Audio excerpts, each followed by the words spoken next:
உங்களுடைய ஜாதகத்தில் 3ஆம் பாவகம் என்பது உங்களுடைய இளைய சகோதரத்தை குறிக்கக்கூடியது. மேலும் ஏன் 3ஆம் பாவகம் இளைய சகோதரத்தை குறிக்கக்கூடியது அப்படின்னா, உங்களுடைய தந்தை என்கின்ற 9ஆம் பாவகத்திற்கு நேர் 7ஆம் பாவகமாக வரும். தந்தையினுடைய வீரியத்தை பொறுத்து பிறக்கக்கூடிய உங்களுடைய 3ஆம் பாவகத்தின் இளைய சகோதரத்தை அது குறிக்கின்றது.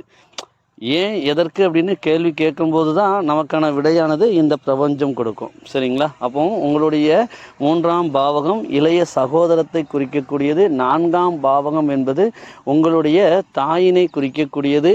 5ஆம் பாவகம் என்பது உங்களால் பிறக்கின்ற குழந்தைகளை குறிக்கக்கூடியது. 7ஆம் பாவகம் என்பது மனைவியை குறிக்கக்கூடியது.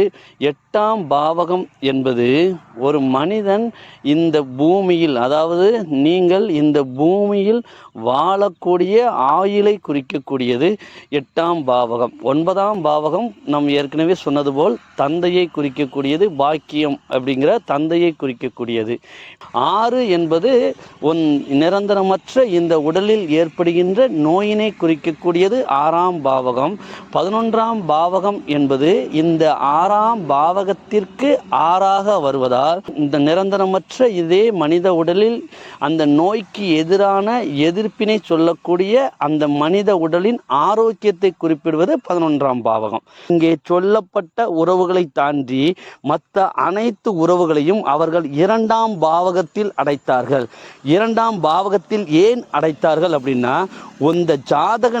இந்த ஜாதகனுடைய தனத்தினை பொறுத்து தான் அந்த உறவுகள், அங்காளி பங்காளி என்று சொல்லக்கூடிய அனைத்து உறவுகளும் அந்த ஜாதகனுடைய தனத்தை பொறுத்து மட்டுமே அங்கே இருப்பார்கள். இந்த வாக்குஸ்தானம் என்கின்ற 2ஆம் பாவகமே இங்கே தனஸ்தானமாகவும் அந்த ஒட்டுமொத்த இந்த குறிப்பிட்ட உறவுகளை தாண்டிய அனைத்து உறவுகளும் என்பதால் இந்த ஜாதகனுக்கு நடைமுறையில் இருக்கின்ற அனைத்து உறவுகளும் அந்த ஜாதகனுடைய தனத்தை பொறுத்தே, அவனோக்கும் தனத்தை பொறுத்து மட்டுமே அவனோடு பேசி உறவாடும் அங்க தன்மையை பெறுகிறார்கள். இதுதான் பிராக்டிக்கலான ஒரு உண்மையை தவிர, இந்த ஜோதிடம் என்பதே பிரபஞ்சத்தினுடைய விதிகளை மெஷர்மெண்ட் பண்ணக்கூடிய ஒரு டூல் அப்படிங்கிறதுனால இதை நம்ம வெளிப்படையான முறையில் ஏற்றுக்கொண்டு தான் ஆக வேண்டும். நன்றி.